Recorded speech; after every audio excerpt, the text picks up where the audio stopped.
Hi, this is Not America's Sweetheart Davian, and you are listening to Wrestling with Entertainment. This is ZPB, and you're listening to Wrestling with Entertainment. This is Clay Wilson, and you're listening to Wrestling with Entertainment. This is Mickey Fulp, and you're listening to Wrestling with Entertainment. Hey, this is Beef Boy Elliot Tyler, and you're listening to Wrestling with Entertainment. This is Big Scary Ontario Independent Pro Wrestler Holden Albright, and you are listening to Wrestling with Entertainment. Hello, this is the Russian Dynamite Masha Slamovich, and you're listening to Wrestling with Entertainment. Hey everybody, this is the Ripper, Jack Stevens, and you're listening to Wrestling with Entertainment. Hello, and welcome to the show. It's Wrestling with Entertainment, bringing you the latest exclusive breaking news, previewing and reviewing the latest shows from WWE, AEW, New Japan, and everything in between. I am your host, James J. As always, alongside me, Scooter Dust. Good evening, wrestling fans. And it's a great day for wrestling, because we are wrestling with the Ripper, Jack Stevens. How are you today, Jack? I'm doing well. Thanks for having me. How are you guys? We are doing good. Well. Can you maybe tell us what's coming up for Jack and where we can find you on social media? Yeah, there's not, obviously during COVID times, there's not a ton of wrestling going on, but I do have a couple shows with 5cc Wrestling that will be streaming. I think we'll probably miss the December one, but there should be another one coming. So check out 5cc Wrestling's Facebook page, their Instagram. They'll have more information coming out. And other than that, just follow me on Instagram, Big Jack Wrestles. That's where I'm going to be putting up my wrestling, the comedy that I do. That's definitely the social media that I'm the most active on. And you can, of course, find all that information in the description below, whether you're listening on YouTube or CastBox. This is correct. Now, you just alluded to it. You've been wrestling for 5cc Wrestling. Could you maybe tell us a little bit about the promotion? Yeah, 5cc Wrestling is, I guess their gimmick, or what makes them different, is they're, I think, the only promotion that has a 5-sided ring. So it's like a pentagon, and it makes, you wouldn't think that the shape of the ring would mix things up that much, but it's kind of, you have to wrap your mind around it when you're in there. It's really it ends up being very different. But it's cool. It adds like an extra challenge and keeps things interesting. And they're primarily out of Bellingham, Washington, and that's where I live, so it makes the drive really convenient and nice. But yeah, I think they've had 4 shows so far, so they're still pretty new, but they're putting out really good shows. So they hit the ground running, and I hope they keep it up. Now, I know for a fact that you actually lived in New York for a year. That's true. And I live in New York. Okay.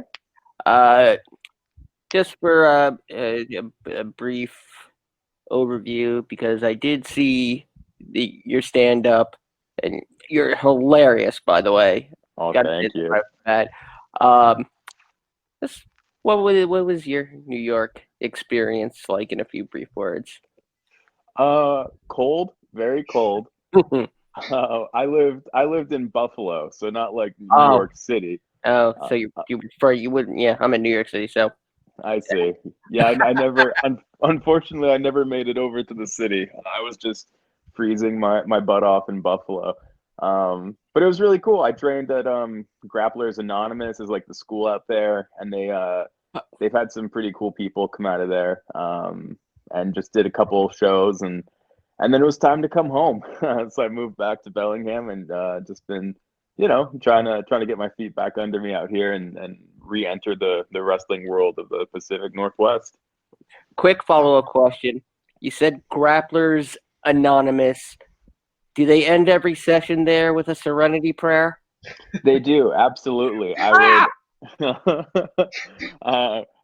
would, I would, but I would be remiss to keep some of the people there anonymous because there's so many great people. Brandon Thurston, Danny Garcia, Vinny Moon. These are guys. Danny Garcia already is like making some pretty big splashes on the east side. So great school, great people, great trainers. If you're out east, look them up because they're awesome. Without a doubt. And you kind of already touched on it a little bit. About the five-sided ring. I mean, it's immediately, obvious that, it's a different promotion because it has the five sides. Obviously Impact had the six-sided ring. Right. And you kind of said that it was a bit challenging. Could you maybe tell us what it was like the first ever time you were in that ring? Yeah, absolutely. Yeah, and right off the bat, like it's really smart branding, right? Because if you are the only company with a five-sided ring, then yeah, anytime you see like video footage or pictures and you see that, instantly, oh, this must be from 5cc. And yeah, I know people, the company, the bookers and everything, they told us, the wrestlers, that it was a five-sided ring, but we didn't see it until the first show. So a lot of us thought that it was going to be shaped like a house, so that you would still have the east and west ropes that you could like run back and forth on, like in a typical ring, because they're opposite each other. But it's not. It's shaped like a pentagon. So if you ever come off, the ropes, then you're headed toward a turnbuckle, and if you ever come out of a turnbuckle, you're headed towards the ropes, which can, it can create some really cool new movements and spots. And as a creative person, hopefully, then that it adds a lot of, it's like having adding a new color to your paintbrush, I guess. Like there's new things to do. So that part is really exciting. But it does take out some pretty like some of the fundamental things that go on in wrestling. The old international spots, stuff like that are a lot harder, and you have to get creative. Mm-hmm. I can imagine. Yeah. Now, witnessing that five-sided ring, I noticed something in particular, and having trained in a four-sided ring myself, I noticed those ropes don't have a lot of slack. They really seem to be a lot tougher, and more than the average, wrestling rope. How much do those ropes actually hurt, and did they give you any lasting marks? Did it help with your in-ring work in any way? Yeah, no, you make a good point. That's something they always talk about with like the six-sided rings, is because there's more hooking points, and that creates less space in between turnbuckles, which naturally just makes the ropes tighter. There's less slack. And so that same thing with a five-sided ring, it's going to be a little bit tighter than your typical four-sided ring. For me personally, because I'm a pretty big dude, I'm definitely one of the bigger guys in the area. I really like the tighter ropes because they allow me to hit them and actually get some spring. Where if there's like some looser ropes, when I hit them, I sort of just sag into them like a recliner or an easy boy chair, and they actually sometimes make it even more difficult to run the ropes. As far as like leaving marks and stuff, I think after a while your body just sort of builds up a callus, and so no lasting effects that I noticed. But as far as the ropes go, I have no complaints. I like the ropes of the 5cc ring. Now, obviously, things have changed dramatically this year with the pandemic. How has that really affected your pro wrestling? And have you been doing shows in closed sets, or have you had matches with a live crowd? Yeah, earlier this year, obviously, I did a few shows where there were crowds, and then once COVID and lockdown hit, I haven't done any with a crowd. Um, I I know that nowadays there are certain promotions that are running with crowds, socially distanced and stuff, and so I can't really speak to that because I haven't done it. But the couple shows that I have done, everybody had to have their temperature taken upon arrival. Everybody had to produce, negative COVID tests the week, tested the week prior. So it seemed like it was handled pretty safely, or at least as safely as possible during these times. But I would say the biggest change in wrestling because of COVID is just that there's a lot less of it. Shows aren't running, and it's it's a bummer, but I understand people got to do what they got to do to stay safe. But I'm hoping, always hoping this ends as quickly as possible, so we can all get together and get back out to shows. Absolutely. And I've seen some of your matches, and you kind of really get the crowd going into it. You seem like you really feed off the crowd. Definitely. So how does that, going into a match with no crowd, how do you approach that, and how does that kind of figure into how your mentality going into that match? It's really different. I think the closest thing I can compare it to is when you have like a practice match at training or something, where like you're sort of just going through the motions, but you act as if there were a crowd there, but obviously there's not. And I think the biggest key, especially with these shows that like 5cc taped to stream online, is that you have to remember that there is a crowd at home watching. And so you can't really, I don't want to say half-ass, but you can't act like there's nobody watching, because there are people watching, they're just not there live in attendance. So it's okay to still play to maybe the cameras more than you would normally, but it definitely changes things up. It's the first one or two times is really awkward until you sort of get the hang of it.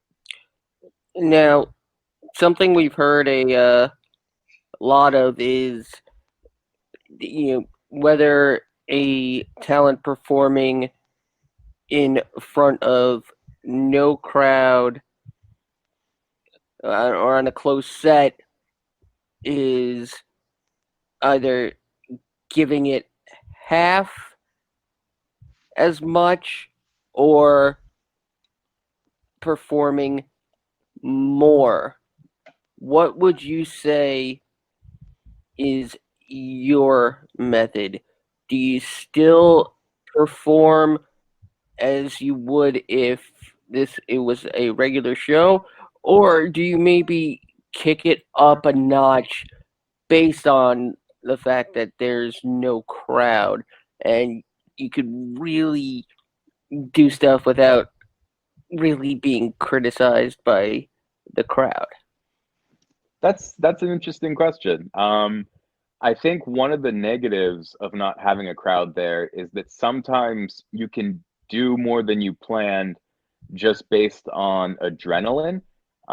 So like if something happens, you take a bump, a big move or something, and you get that crowd feedback. It makes it sort of harder to feel pain, as silly as that sounds, but like you just get so amped in the moment, and it feeds into you. So you're ready for whatever's next. So when there is no crowd and all you feel is your back hitting the mat, it's a lot harder to keep the energy and the drive during a match. I would say honestly, it's about the same. I know I had two matches. The first one was a street fight, and took my shots, and then the second one was like a good 10-minute match, and we went pretty all out. So I'm definitely not holding anything back, but I think again, just sometimes naturally the crowd can sort of push you into that next gear, and I think that might be what's missing. Mm-hmm. I can understand that. And another thing that's fairly noticeable is your size. And Yeah. the first time I saw you wrestle, you were moving like a cruiserweight, and like it was like, wow. Could you maybe tell us, was the lucha libre style kind of an influence on you, or what kind of inspired you to be more go that route? Yeah. No, it's you kind of hit the nail on the head. My favorite wrestler, since as far as I can remember when I was a little kid, was Rey Mysterio. And I do think, I think I always say it, but he is the greatest of all time. No one has been as good as him for as long as him, as consistently as him. Ray wins GOAT easy. So the issue is growing up wanting to be him. I never stopped growing. Um, so then you have, poor Buddy Wayne. When I started training, he has this like 6'4" kid, like 350 pounds that wants to be Rey Mysterio. So that's sort of been the struggle of my whole career, has been wanting to have these fast paced, acrobatic, high action matches, but somehow finding a way that makes sense when I'm the biggest dude in like the territory. Um, and so you have to find ways to sort of sneak it in, or creatively find ways where it makes sense. And it doesn't just look, like a cheat code on a video game or something. Well, we've had one guest in particular who was who did the gimmick of the super heavyweight despite being a cruiserweight. Sure. Why couldn't the opposite be true? I wonder that. It's been it's been up and down. It's been frustrating at times. The one argument that I really hated, or that really gets to me, is when people are like, when they say it's not believable. So I'll do a Pele kick, or I'll do some like springboard nonsense, or a dive, or the old school walk the top rope, and people would say like, well, you can't do that because it's not believable. And I'd be like, how is it not believable if I'm doing You it? just did it. like if I'm doing it, you have to believe it, because we're not hanging on wires. There's no CGI. So that argument specifically always sort of irked me. As far as like, I understand everybody has their role and you need to play your role, but I think it's, for me at least, wrestling hurts. Like, wrestling is really painful, and to do it other than any way you want to do it just doesn't really make sense to me. Like, if I'm the one taking the bumps, if I'm the one training, putting in the time, then like I'm gonna have the match I want to have. And again, still do my best to make sure that it makes sense and isn't like complete chaos and crazy. But like, if I'm putting in the bump card, I want to have some fun out there. Absolutely. Now, something else that really stands out about you is your ring attire. Oh, thank you. Now, I personally, I thought it was awesome. A lot of talent and a lot of rookies especially don't realize that attire is really an essential part, and it's more than just finding the right pair of trunks. It's something you need to be able to move in comfortably and whatnot. And what I noticed on your ring gear is the consistent grouping of 5. The 4 scratches with the 5th going through it, plus that big ripper claw slash. Yeah. Was there any?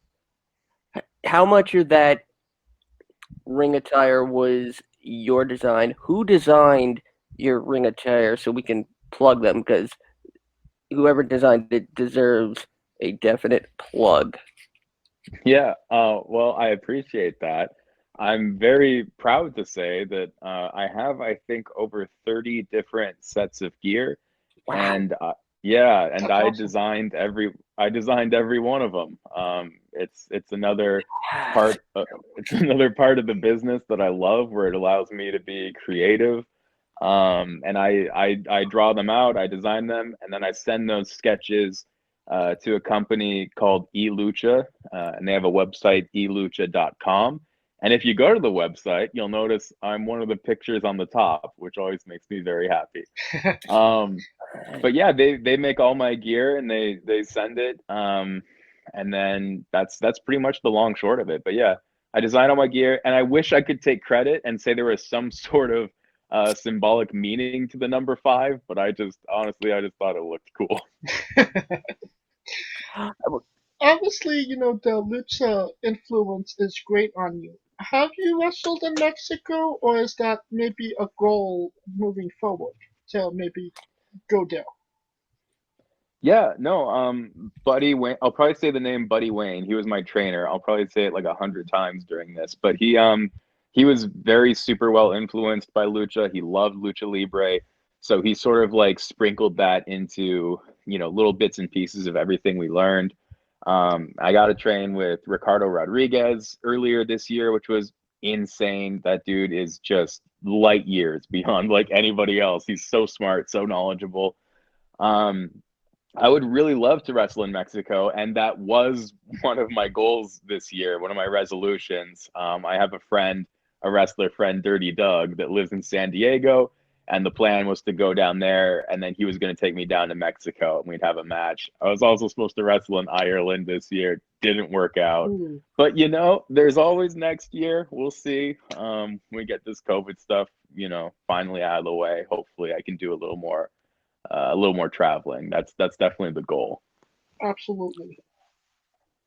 And do you maybe think that, the COVID restrictions has maybe, you know, um, not being able to go to those places, maybe refine your style a little bit more, that maybe you'll be a little bit more ready when you go to those places? Man, I sure hope so. I mean, I feel like you have to try to find the silver lining in everything. So one thing is being stuck at home more. I've definitely just watched like a ton more wrestling, and which means, getting to study more matches, study more tapes, study more styles. Watched a lot of like World of Sport, and some like classic lucha stuff. Trying to get ideas, and so I would say maybe it's expanded my wheelhouse a little bit. But unfortunately, on the other side of that coin, we just also haven't really been able to train. I know at my school, the Buddy Wayne Academy,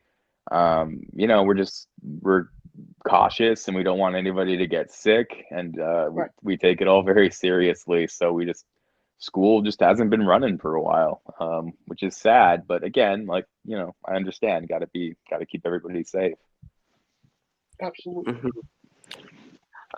Now, to lighten things up a little bit, Sure. I want to ask a personal question, and I really hope this doesn't get taken the wrong way. Have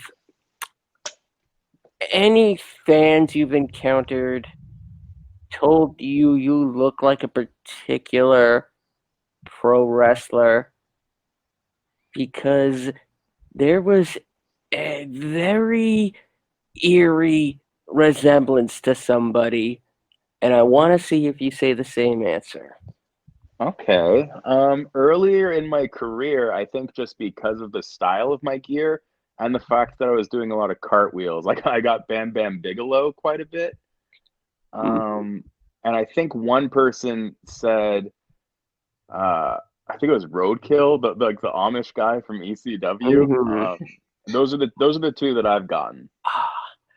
When I watched your matches, I got a very eerie feeling that I was almost watching Bray Wyatt. Ooh, that's a first, but I take that as a huge compliment. Bray Wyatt's awesome. I almost think you're a dead ringer for him, and we don't really say a lot of that on these interviews because we don't like to really make that comparison ourselves. Sure. And James and I were talking earlier, and we were really wondering, are we sure Mike Rotundo doesn't have another son out there? I might have to start doing the math and see if my mom was at any wrestling shows about 30 years ago. Maybe I'll give her a call after this. But no, I take that as a huge compliment. Bray Wyatt's like easily one of my favorites these days. He's so good in the ring, so good out of the ring with his promos and stuff. He's awesome. I'll happily take Bray Wyatt. Now, we've seen it a little bit in this interview, but you are also a comedian. Yeah. So, can you maybe tell us how comedy kind of affects your wrestling and how wrestling affects your comedy? Yeah. It's really interesting. I think just performing helps in different sections. I think by wrestling, it sort of makes me. I feel like that gave me in comedy the more of a less fear of failure. Because in comedy, you're always so scared like a joke's gonna bomb or something. But at the end of the day, like nowadays, it's like, well, at least I'm not getting hit with a chair or something. Like if all that happens is I tell a bad joke and nobody like punches me in my face, then like, what's the worst that's gonna happen? With as far as the translation from comedy to wrestling, I think it helps mostly with promos, just because public speaking specifically, I think it's said that that's people's number one fear is public speaking. So I think when I did comedy first, and so when I went into wrestling, and honestly, we don't get to do a lot of promos in indie wrestling, which is just part of the game. But when they do come up, I feel like I'm more comfortable naturally, just because I do have all that stage time sort of logged away. But I think people think it's funny sometimes because I do try to keep them very separate. I love doing comedy and being silly and being a comedian. But when I'm wrestling, I don't mind comedy and wrestling, but I definitely want it to be secondary. And I definitely want like the sport aspect to come first. And then once that's down, fundamentals are sound, everything like that, then I sort of be like, okay, and now we can let these other things in. But there's a hierarchy, and comedy's like it's lower on it for me personally, and that's a personal choice. Everybody can, do what they want. But that's my specific style. Isn't a comedian's worst fear is to be on stage in their underwear, and you actually perform in a ring in your underwear, so you're already a step ahead of that, right? That's a good point. Yeah, I got the worst of it out of the way. A follow-up question to that: which hecklers would you say are worse? The ones at a comedy show or in a wrestling crowd? That's a very interesting question. I would say the wrestling crowds are meaner. They say far worse things, but they're also encouraged to. Like that's part of the show. And so like if you're getting yelled at by fans when you're wrestling, that you kind of know you're doing your job. Whereas in comedy, you don't really want the crowd. Like they're nicer about it. They don't say as many hurtful things, but you don't really want them yelling or talking during your comedy. So hecklers during wrestling, great. Hecklers during comedy, bad. Now, would you say that you're a wrestler that does comedy on the side or a comedian that does wrestling? I am definitely a wrestler who just does comedy as a hobby. I love comedy. I've always been like a funny person, class clown, but like since I was 5 years old, there's only one thing I've ever wanted to do with my life, and it's wrestle. So everything else is secondary. Awesome. Now, I don't know when this became a thing on our show, but pineapple on pizza. What's your stance? Oh man, I didn't know you guys are busting out the hard questions. I think the interesting thing about this is my answer has changed over the years. I used to be firmly against pineapple on pizza, and then I was dating a girl where that's the only kind she would eat, and I'm not gonna turn down pizza. So I would still eat the pizza with pineapple on it, and over time I got used to it and even somewhat appreciate it. So it's never going to be my first choice, but if there is pineapple on pizza, I'll still eat it and be happy, because at the end of the day, there's no such thing as bad pizza. You know what? That is a great answer, and And that's kind of funny because we got yep. almost the same exact answer from No Holden way. Albright a couple weeks ago. It's fascinating. Yeah. So there's more of me out there. As it relates to dating women and pineapple on pizza. There's an interesting theory there, probably more for more scientific minds than ours, but But we're seeing a trend, that's for sure. There's definitely a trend, you know. Scooter, you have a next question? yes.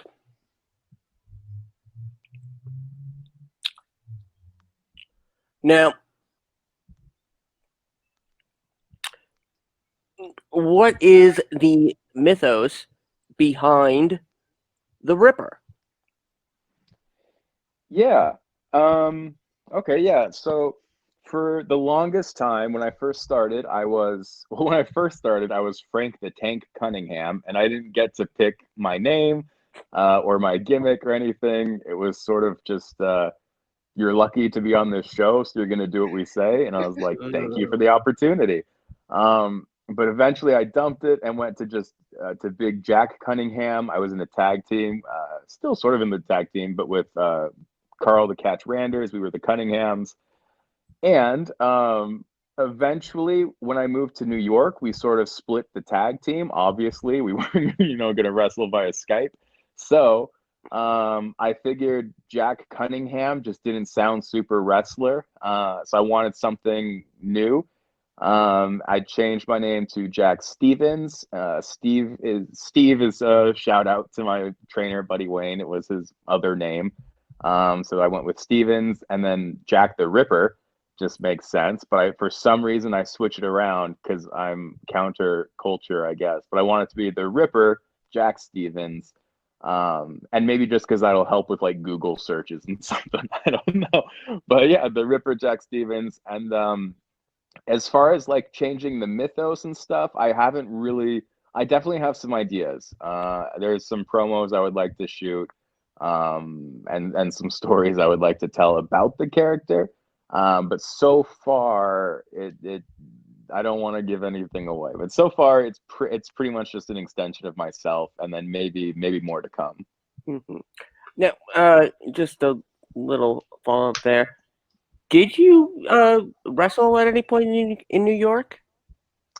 Yeah. When I was only in New York for a year. When I first got there, I was dealing with a pretty nasty shoulder injury. So for like the first 4 months, I didn't do anything. And then, you got to like meet people and pay your dues and stuff. So that's when I started training and helping out at their school. And then just towards the end of it, I started working shows.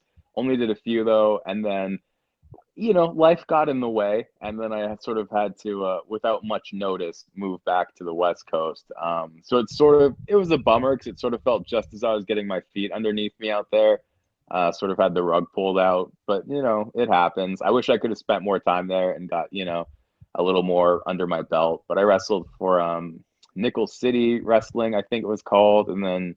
I did one show for ESW, Empire State Wrestling, which is a pretty rad company out there. And yeah, who knows? Maybe down the line in the future, I can go out and visit and do a couple more. That'd be great. Now, going on your Twitter, in your bio, it says you identify as Hufflepuff. Yeah. How did you come to that conclusion?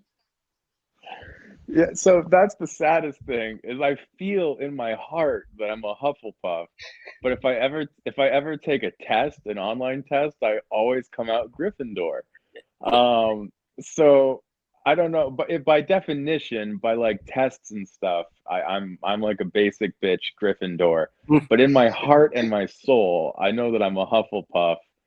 Um, and I started, this is just a weird aside, but I started like 10 years ago. I would do this thing where when you yawn, you naturally make an sound. So I thought it was funny. I started doing this thing where I would yawn and then just say Hufflepuff at the end of it. Exactly. Except what I did is I did it so often because I thought it was funny that I ended up Pavlov's dogging myself, and I started doing it without knowing it. And so even still, like 10 years later, sometimes I will yawn and just say the word Hufflepuff and not even know that I did it. And so people have called me out and just been like, what the hell did you just say? And I was like, nothing. I was just yawning. So yeah, I broke my own brain, essentially. That's how dedicated I am to Hufflepuff House. Well, I, of course, am a Gryffindor. Well, if you check the logbooks, I think I am too, but I feel Hufflepuff. I'm actually Gryffindor as well. I thought I would either be Slytherin or Ravenclaw, but like, hey, beggars can't be choosers, I suppose. That's true. Now, it is time for that segment once again.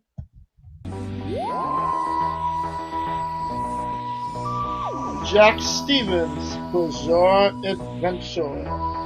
Now, you are a professional wrestler, so weird, crazy, and bizarre things are bound to happen. Could you maybe tell us a story that fits that description? Oh man, bizarre things in wrestling. On the road. On the road. I mean, okay. One time we were driving down to some show in Portland. It was like a group of us, Buddy Wayne students. We're all in the car, and we were in like just dead stop traffic, bumper to bumper on I-5. Nothing's going on. I think it was like me, King Cash, and definitely Darby Allin, and maybe. Oh my God, Darby Allin! Yeah, and maybe like one other person. And so we're waiting in traffic, and there's like a semi truck next to us, or like a dump truck, or something where like two axles. And one of us looked out and we noticed that there was like a half-eaten sandwich, like sitting on like one of the axles or whatever of the connectors of this truck. And it was like a super hot summer day, and we're like, oh, gross. There's like a sandwich like hanging out there. And then just because he's Darby, he got out of the car, went and grabbed the sandwich off of this guy's truck, and then just ate the sandwich. Oh my God! It's a shoot. That dude's legit fucking crazy. And you won't believe it, but Darby Allin's gonna figure into the show, this interview a little bit later. You don't know. I wasn't fishing for a Darby Allin story, but I'm so glad that we got it. If you ever watch our show, you know why. But Darby Allin is kind of like a mythical creature, kind of like the Loch Ness monster or the Yeti. You see him on TV, but you can't find anybody in the supermarket that knows who he is. And we'll That's talk very about true. On a serious note, where do you find yourself in? Where do you see yourself in 5 years? Man, I don't really know. It's a hard question. Obviously, so coming this January, in like a month, it'll actually be 10 years since I started wrestling. And I don't really know where I'm at. After COVID's done, I definitely want to hit the ground running. I think what keeps me going and keeping me motivated is thinking that like I haven't had my best match yet. Like I still think I have the capability, and I'm in the best shape I've been in since I've been wrestling. So like I really want to do so much more. I think I have so much more in me. And that's my hope. But I'm also, it's been 10 years, and so I'm sort of trying to wrap my mind around like what happens if wrestling doesn't take off. And so I don't know. I think in 5 years, it's the flip of a coin. I could be like, I could be back in school learning, getting a degree for something totally separate. I could be focusing more on comedy, or I could be like wrestling every weekend, hopefully. That's definitely the dream. But I would hope in 5 years I'm in even better shape. I'm healthy, I'm happy, and hopefully giving back somehow to wrestling because it's given me so much. And just a follow-up question from your story. Did you happen to know what type of sandwich it was? I can't be sure. But in my head, this was years ago. In my head, it was egg salad. And I feel like that is the grossest answer, so it has to be true. Oh, that reminds me of that Futurama episode. Exactly, that one. And that's how Darby Allin got his talent. He got the worms.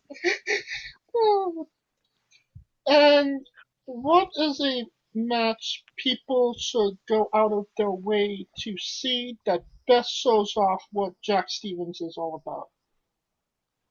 Yeah, today is actually I don't know if it's up anywhere, but today is the 4-year anniversary of my favorite match that I've ever had, which was me and Johnny Flynn tag teaming against Holly Cromwell. At the time, she was Holly Lane in her third match ever, and Rebel Kell, her tag team partner, and it was Rebel Kell's first match ever. And that was at Project 42, a promotion in Seattle. And yeah, we were all at the same school, so helped them with their training, and it was just really nice to sort of help them make their big debut. And then the one I know that is online for sure, if you go, Defy Wrestling has their first show up on their YouTube channel, their entire first show they ever did, and I wrestled Jeff Cobb on that one. And that's one of my favorites. I think he's my favorite opponent I've ever worked. He's just he's so good, so casual. Yeah, he's the man, and I think that was a really fun match and a really fun show. Oh, and you kind of mentioned that you wrestled two female competitors. Yeah. What are kind of some of the advantages and disadvantages of wrestling a woman? Yeah, I feel very passionate about this topic, honestly. So getting to that match was such a hassle, and there are so many like roadblocks just because a lot of people are super against intergender wrestling. And so I know fans, old wrestler, people messaged me saying like leading up to the match, being like, you can't do this, you shouldn't do this, like whatever you do, you can't sell for them, you can't bump for them. And I'm really stubborn. I'm really stubborn. So when people were trying to tell me what to do, I was sort of like, oh, okay, well, I'll show you. Like, they'll just beat the crap out of me for like 12 minutes straight. And so I would say the disadvantage is just if the disadvantage of wrestling a woman is that people are going into the match wanting to hate it. That's the shitty thing, is you don't go in as a clean slate. You already you have something to prove, and you sort of have to go over the top to prove them wrong, which is not easy because every slip up, every mistake, they're watching for it and hoping for it. So you sort of have to be on your A game the entire time. Otherwise, you're going to have a bunch of people saying, I told you so. Other than that, it's exactly the same as wrestling a guy, except sometimes it's even easier because typically we did is, the guys are the heels, girls are the baby faces, and you just naturally have that underdog, the crowd gets super behind them, so it's much easier to have your baby faces, and guys trying to hurt women, like, people hate that, so the heels, it's much easier to be heels. Other than that, like, that's really it. I would say I love wrestling. Again, I'm at the Buddy Wayne Academy. I'm one of the trainers there. And it always kills me that like we can train all these men and I get to wrestle the guys that I trained all the time. I'm always wrestling different students on shows, but almost no company will book me against the girls that I train, and it seems unfair. And you know, they're just people to me. The guys, the girl, they're all just people. So it's like I want to wrestle the people I train with. It's fun, and I want to like help them have good matches. And so when it's just sort of like people are like, you know, something as silly and insignificant as gender gets in the way of that, it really irks me because the girls work hard. They deserve every break and every chance that the guys do. Awesome. And that's my soapbox. And we are nearing the conclusion of this interview. Scooter, do you have one more question you'd like to ask before we?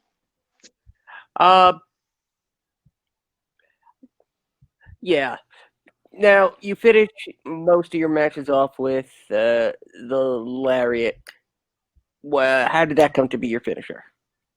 That's actually kind of a fun story. Well, fun is an interesting word, but I had a really bad back injury for a while, and my back was so bad. I had like the worst sciatica. People had to help me after a match, like take off my boots and stuff because like I couldn't bend enough to like take off my boots. I was in so much pain, and all the moves that I had been using for finishers, like cartwheel splash or this, you know, it was this. I do this one that's sort of like a spinning end of days. They're very involved, and I was still wrestling. I don't think I've ever turned down a match due to injury, so I was like, well, I need something I can use as a finish, but I can't bend. And so that's sort of when that came to light is I was like, well, what if I clothesline somebody? Because it's just me standing and spinning in a circle. And so I did it for one night only was the plan. I was like, I just need something. And then I watched it back. I liked it. And yeah, if you can do simple well, like why not run with it? And I always loved JBL's clothesline from hell. It always, every time, just looked so good and devastating. So yeah, all those things sort of mixed together. And I like playing around and having different finishers every once in a while. I don't like having one set one. I like to mix it up as often as I can, honestly, because I think it keeps things fresh and then keeps people guessing. You never really know when the match is going to end. And I just like that better. And that's great because the simple moves are usually the best moves. The Yeah. lariat, the DDT, the super kick, and wrestlers today they just abuse those moves like they were nothing. And two of the greatest wrestlers of all time are Jake the Snake Roberts, Shawn Michaels, and Stan Hansen, JBL. Hansen. Huh? Yeah, I was gonna say Stan Hansen and Yeah, so appreciate the classic moves, right? Yeah, I think if you can just find something, yeah, like you said, classic. I don't want to say basic. I don't even want to say simple, but find something classic and then just find a way to make it your own. So like rather than doing something just, out of the world crazy and I know wrestling has sort of transitioned to like hyper athletics, and flips, Olympic style, like, flips and Olympic diving style, like flips and stuff, which is really impressive. And I do love that, but that doesn't have to be for everybody. And a lot of people, I think, so long as you can do simple well, but find a way to make it fit your character and make it your own, then you're golden. That's really all you need. Absolutely. or you could accidentally, fall into, the next big move like Jake Roberts did with the DDT. That is true. That is correct. And once again, we are nearing the conclusion of this interview. So it's time for that segment once again. We are wrestling with the 8 questions of doom. Oh no. And this is a shoot style. I'm going to throw some rapid fire questions at you, and you can answer them any way you would like to. Are you ready, Jack? As ready as I'll be. Yeah, I'm scared, but I'm ready. Excluding yourself, greatest wrestler of all time. Rey Mysterio. Worst wrestler of all time. Worst wrestler of all time? That's so mean. I don't want to say Snooki? I don't know. Oh, Technically, she did have a match, so I'll accept that answer. But she wasn't even terrible in the match. Okay, Yeah. I'll say Snooki. I'll say Snooki, but like with an asterisk. okay. We do have a default answer for that. What's and the default? Steve McMichael. Okay, all right, that's true. But he got over on Twitter, so like that's something. What does that mean? Like 15 years too late. That's true. That's a good point. You're main eventing WrestleMania for the World Championship. Who is your opponent? Past or present? I'm gonna say Rey Mysterio. I think me as a heel, him as a babyface, we could have a barn burner. Sounds like one. If you could come out to anyone's entrance music, past or present, who would it be? It would absolutely be Kane's Finger 11 Slow Chemical theme song, which I do Ooh, believe That's a is good the one. greatest entrance music of all time. This fire burns. Yeah, That was a good theme song. I still listen to so it sometimes. same. It's in my gym playlist constantly. Oh yeah. And that era of Kane, well, it was just when he got demasked, so it kind of really worked out for him. You know what I mean? Totally. Okay, finish the sentence. Kayfabe is Valuable but unnecessary. squash, fruit or vegetable? Vegetable? Question mark? It is a fruit. Oh no, I failed.